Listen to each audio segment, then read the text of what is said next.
Hello, everybody. Welcome in for another episode of Vol Club Confidential, brought to you by the great people at Knoxville Smiles. More on them coming up, and more on Tennessee defensive lineman Tyre West, who will join us on tonight's show. But before then, we get to the volunteer clubs.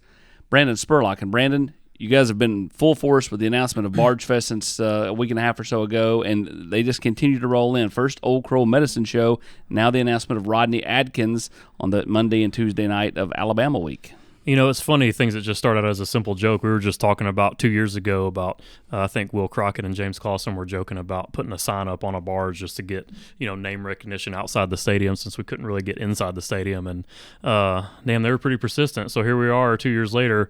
We've got a barge coming up from West Tennessee, and it is going to be here the Friday before the Florida game and stay all the way through the Alabama game, and super excited to announce now our third concert that's going to be going on in addition to all the other festivities throughout that 10-day period. And you've got different acts, right? Like, Old Crow Medicine Show is different than Rodney Adkins. So, like, you can – it didn't have to be a specific genre. You can kind of enjoy different things. Yeah, really just like the fact that there's such limited tickets. I think we've only got 500 that can be on the barge for that show. I mean, when's the last time you saw a concert on a barge? Never.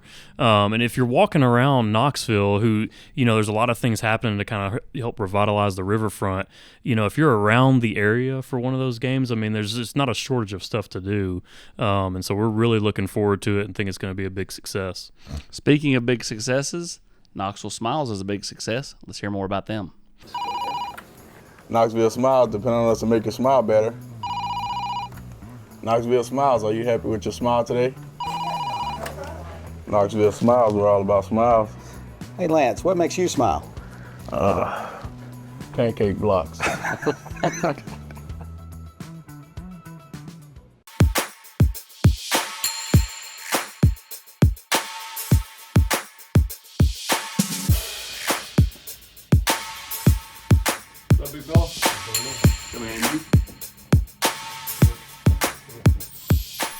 Tyre, man, it's hard to believe you're a junior. Third year on campus. We go back to the Oklahoma game a few weeks ago, and when you all came out for pregame, all your teammates go run down there to the other end, and there you are, and you're barking at the Oklahoma players in their end zone where they're warming up. Mm-hmm. Early in the game, though, you come up with a huge defensive sack. So it makes it a little easier to do that trash talk when, you come up with a big play early in the game. What was kind of the decision to kind of do that? Because I've not really seen you do that at other places. So, what was the decision behind doing it that night? The decision behind it was we in Oklahoma. We playing against a new team, and Deja and Terry there, and we like brothers. So it's knowing me, I'm good. I want to say I'm good at getting people head sometimes. What was the message to them? I don't want to ask you exactly what you said, but yeah. What was kind of the message that you were trying to deliver? This y'all house, but we came to take over. That was really the message. And that defensive line did take over. Most definitely. Where do you feel like you've gotten better? Where's your game improved? Mentally, physically. When I first got here, it's a lot of stuff that I didn't know that I should have known, but what took my game to the next level is just sitting and watching everybody else. Just taking mental reps, taking physical reps. Just getting better by the day. What player had the biggest impact on your growth to this point? Don Bailey, really. Just how he, every day, how he just, he treat every day as he's a pro, but way before he is a pro. I model everything I do mostly after him. And other players in Big O, Big E, mostly our whole defensive line, really. Big O, Big E. Do they call you Big T? Most definitely. What is it about Coach Garner that just jived with you? Because, you were committed to Georgia, ended up, flipping to Tennessee late in the process. What was it you liked about Coach Garner? Because I know people had you pegged for Florida State there at the end, too, and you picked Tennessee. What made me, I want to say with Coach Gardner is really just he a good coach. He knows the defense in and out. He knows what it takes to make players better than they are when he found them. So it's just I just want to be coached by the best. What's the craziest thing you've seen him do in the meeting room? Crazy thing I ever seen him do in the meeting room. I remember sitting right in front of him. This man took his shoe off, and he had no socks on. And he put his foot right, but like he had his foot propped up right behind me, and I turned around to the side. I'm like, oh snap! Like this man got his feet propped up. I'm like, and he just coaching. He coaching. He doing this thing, and I'm like, that's crazy. Like I just never noticed that. I mean, like he's legendary for like guys that struggle to stay awake meetings, like making them stand up stand up the whole time. Yes, him and Coach Chop. You ever been one of those? I mean, my freshman year, yeah. I mean, I dropped a couple times. I had to stand up a couple times, but not too many. You talk about not knowing things when you got here, and now you know them. How much more prepared do you feel whenever you do make that jump to the next level? To be a pro because of what you've learned? Really just like fundamentals, like really just that's really the big thing. Like just be I'm very hard on myself about the fundamentals, cause I know like shoot in the pros, like they ain't looking for you to for you to just start over and try to relearn everything. They want you to come in knowing everything then and there. So that's really like the biggest thing. Let's go back. So you're committed to Georgia for a long time. You guys kind of went each went separate ways. How much fuel was that, for you to kind of, come out and prove yourself? I mean, it filled me every day, really. Cause I mean, like, just all the stuff that we've been through, and it just filled me every day to just go harder. What's the biggest thing you learned from that situation? Really, what I learned from it is just like, I mean, you can't really can't just trust anybody. Can't really trust everybody either. What was it about Coach Garner that made you trust him? Because I mean, you latched on pretty good there at the end. Yeah. So what really had me latched on was like he was a small time boy like coming up, and like I'm a small time boy too from Tifton. Like you really don't see too many of us like be successful. So So seeing that, it clicked right then and there. Who's your go-to guy on this football team? Like, who's your buddy? I'm sure you got several, but I mean, who's that one guy you're like, man, that guy's gonna be in my wedding years from now? I can't really just say it's just one person. There's a group. Yeah. Is it all D linemen, or you got some sprinkled out of other guys? I mean, it's most of them is D linemen, but you got Squirrel, you got Decent. I mean, and then at the same time, like you do got a couple like DBs too, like Lil John Slaughter. Yeah, that's my guy. John Slaughter, Mississippi guy. Mm-hmm. How often do you get back down to South Georgia? Once in a while, just not too much. When you go back, like do you try to go back and see the high school coaches? Do you go back and see your buddies? What do you do when you get back? Mainly I just go back and see my family. Like I chill with them, like, and when I do get a chance to go to the high school, I mean, I go there for a little bit, but I don't stay there too long. What's the biggest thing that you have taken from Tennessee? Like the experience, student athlete, school, playing. Like what sticks with you? What lessons have you learned? Not just from a football standpoint, the overall deal. The lesson I learned is basically like Tennessee always is gonna preach that they gonna show that they family oriented. Like ain't nobody gonna have you like Tennessee have you. That's basically it. So you really learned to love this place. Yes, sir.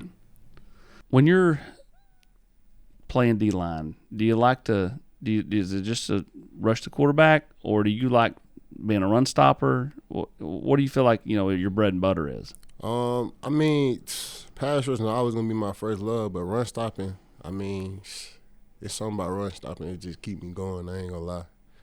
Do you like playing defense at home when it's loud, or on the road when it's pretty much quiet? I mean, I like playing when I'm at home. Cause when I'm at home, it's just like it's a different type of feeling when you're in Neyland. Just everybody like screaming your name, and then as soon as you make that tackle, it's like it's crazy. Like I remember my freshman year, like when I first walked into Neyland, like I ain't never really like walked into Neyland like as like a player. So I'm like, dang, like I'm kind of nervous a little bit. And then I made that first tackle, and it's like that's when it all clicked. Like that's when it's like, yeah, I'm supposed to be here. Like I'm where I need to be. You made that huge jump at the end of last year. What was it that clicked then to kind of take you over the top as far as the player you are now? Just confidence.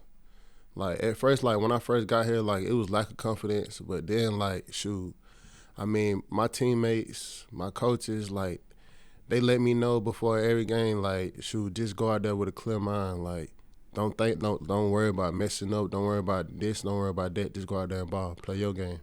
The same guy that was trash talking at Oklahoma, could he have done that a year ago at this time, or did you need that confidence that you're talking about to be able to do that type of thing?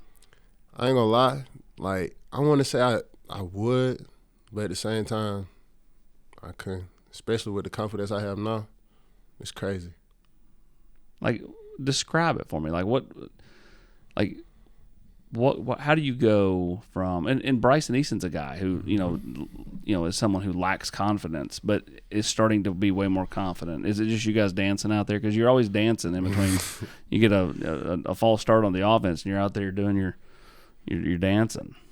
I mean, like something that's crazy that you said Bryson Easton's name is like Bryson Easton. Like I remember last year, Bryson used to always like pull me to the side and talk to me and let me know like, shoot, like you not in this alone. Like I feel you. Like wherever, like what you feel, I feel the same thing. So I mean, like knowing that I'm not the only one, and then like he uplifted me after every play, after every bad snap, after every good snap. Like I'm knowing like, shoot, that's my brother, and shoot, he feel like that. I mean, like I know at the same time, if he get that confidence, I know he gonna pass that confidence to me, and we just gonna rise from there. What makes you smile? What makes me smile? Shoot, just getting up every day knowing that, like, I got another chance to get better. The little things. Yes, sir. Speaking of smiling, more on Knoxville Smiles. I'm Tennessee basketball player JP Estrella. Let me give you a tour here of the offices at Knoxville Smiles. Dr. Costa is placing implants with a robot, and it's all done digitally. There's no guessing with this since it's all robotic. Dr. Wilco is the newest addition to the office. He loves to research the latest and greatest in technology, so the other doctors go to him for the newest product information and techniques. Dr. Malone is building teeth in the mouth. To him, cosmetic bonding is more like artwork. He does this without cutting your teeth down. It's all about building them up. Guys, we still have a problem. Do y'all have a bigger chair?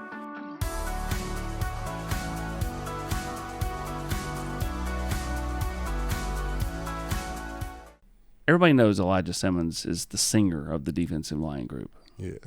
What other attributes does that group have? Like, who's the best cook? Shoot, I ain't gonna lie, Elijah, a man of many talents. I'm telling you, Elijah the singer, Big O the dancer.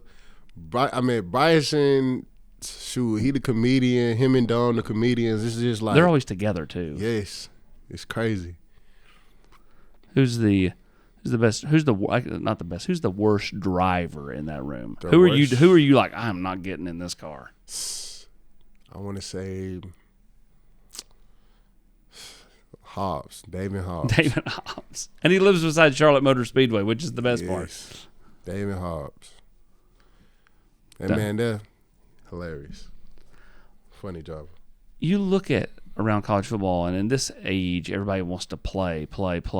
But your all's room seems so selfless. You know, Coach Garner's got you all to buying into playing X amount of snaps a game instead of a million like Matthew Butler, and even Big O played when he first got here. And you guys are having so much success. Talk about that room just from a standpoint of like, you guys, if you get 25 snaps, if you get 35, if you get 15, you guys are making the most of it. Look at Jason Jenkins at Oklahoma. He had a safety and a sack and played 6 snaps. Mm-hmm. So, I mean, it's just the motivation of others. For real. Like, that's mainly what it is. Like, if you go in there, like, shoot, if anything happened to any one of us, like, shoot, we knowing that, like, the next man is going to step up and do what he has to do. So that's basically, like, what that is. Like, knowing that, like, our brother, like, he going to go out there and ball. When you're watching, are you like cheerleader? Or are you like, I'm ready to get back in the game? It's really both. Really, like, I ain't gonna lie. knowing Jay Jink, that's what I call him. Like, that's my guy. Like even if I'm in or out, like if I'm cheering, like the thing about it, I just want to see him win. You just want to see your buddies have success. Yes, sir. Who do you like to be in the game on? When you're in there at your spot, who do you want on the flip side? On the flip side, shoot, my guy. I ain't gonna lie. This dude right here, every time, like you probably noticing every sack or anything, he always right there. Josh Joseph. Like majority of any time that it's a picture or anything of me like getting a play or him getting plays, it's like we both are like we end up together like after every play. And he's another guy who, the buy-in, really has come on this year. And you guys came in together. Yes, sir. You two, James, all in that same class. When you look at, kind of what your all's legacy will be as a defensive line group, what do you think it is? Legendary. I ain't gonna lie. Tennessee probably had some good D linemen, has some good D line groups, but ain't no group gonna be as special as this one. Give me your Mount Rushmore of candy bars. Candy bars, okay. We got Twix. I agree on that one. We got Hershey cookie and cream. We got Snickers. We got Butterfingers. There we Butterfingers go. Crazy. I ain't gonna lie. There's the 4. I would have had Reese's in there, but hey, I can't disagree with any of those. What's your favorite place to kind of just go vibe out and chill? Like, is it a place on campus? Is it just your apartment? When you need to kind of clear the mind, are you going to work out? Are you going to, Smokies? Where are we going? I ain't gonna lie. Shoot, it's really Thornton. Like I go in there and go To the Thornton. academic center. Yeah, for real. Like I go in there cause in Thornton, the room I go in, like I chill with my academic advisor and like we just chop it up, talk about life. You talk about just talking about life. Give me somebody besides that person that maybe plays another sport, not a football player, that you've gotten to know, really enjoy being around. Who is that? It's 2 of them. It's Kaya Wynn and she on the basketball team. It's another girl on the basketball team named Jill. So like all us got close like just from like going to Africa on the Vol leaders. Yeah. So a crazy story.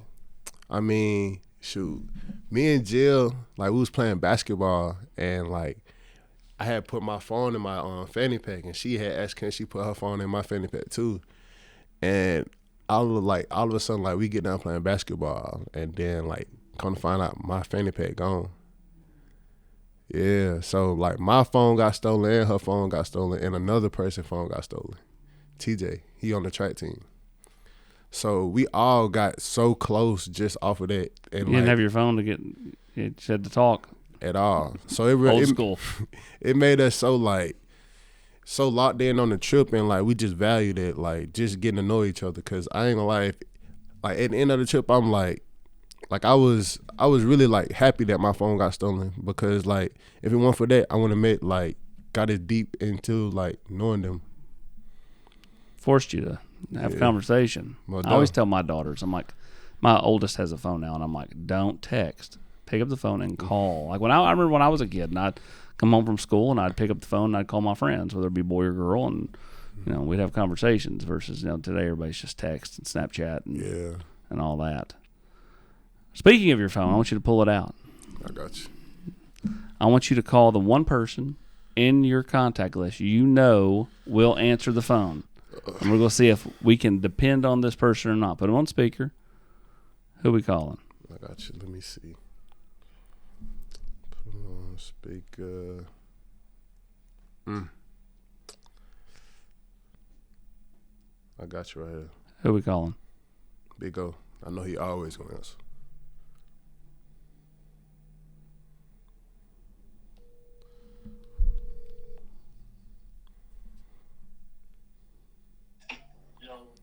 Yo. Big O. Yo, It's Austin Price. We're taping Vol Club Confidential, and I put Tyree on the spot. I asked him to call the one person he knows will answer the phone, and you came through. I'm cool. I'm glad I could come through, Tyler. You already knew what was good. I'm telling you, I'm always knowing. We appreciate. AP, how you doing? I'm great, buddy. I'm great. How are you doing? I'm doing good. You ready for another big game? I am. I'm excited. All right, we'll go get a win this weekend. Appreciate it. Appreciate you. Big O, he's a good one now. I'm telling you, that's my guy. Feel like, how have you seen he be different this year without Jabari? Because I mean, those two are like thick as thieves, and all of a sudden Jabari's gone.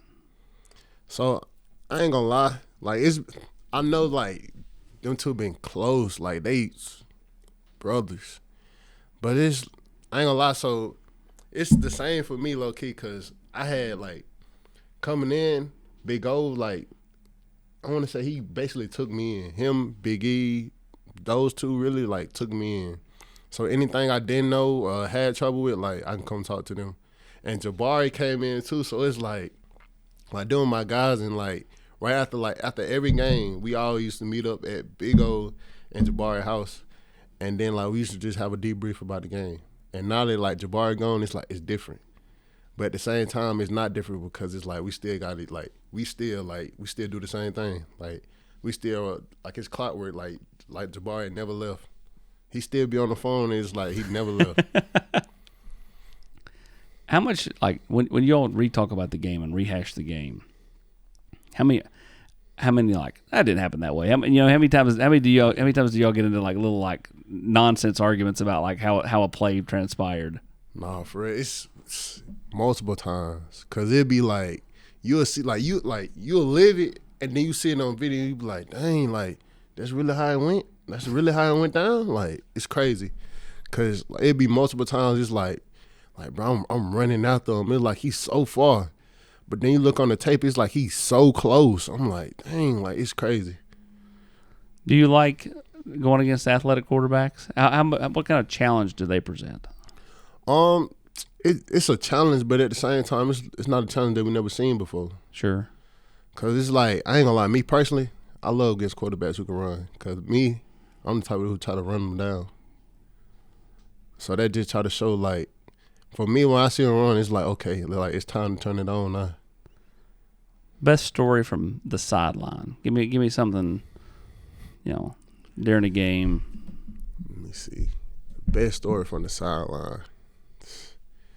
When Dom made the quarterback, NC State, and Dom gets he hit the ball, the quarterback loses the ball. At the same time as he losing the ball, Dom catches the ball and falls on the ball. And at the same time, we like, dang, like, so what is that? What is that, like a pick and a script sack, or is it just a script sack? They just gave him just a script sack. So I'm like, dang, like, that probably like one of the coldest moments I ever seen on the field. What's your coldest moment? Let me see. I say my coldest moment, shoot, we in Mizzou, and the running back, out of nowhere, he down the field. He was a good player too. Yeah, he down the field. DB's trying to catch him. The DBs can't catch him. I'm running right there. I dive and I'm running after him. I dive and I tackle him. That was one of my coldest moments. Chasing down the skill guy. Cause most people don't know, like big people, like big guys can run too. So I mean, like I'm like one of my things. Like I try to show you that, like. I might be this and that on the line, but I do got legs. What defensive lineman in the NFL do you try to emulate after? Look, I want to say Reddick. I try to be like, well, I try to put my game along Reddick or Khalil Mack. What is it you admire about those guys? Shoot, them boys get to the ball. Like ain't nothing to it. It's just like. They get to the ball like it's nobody business.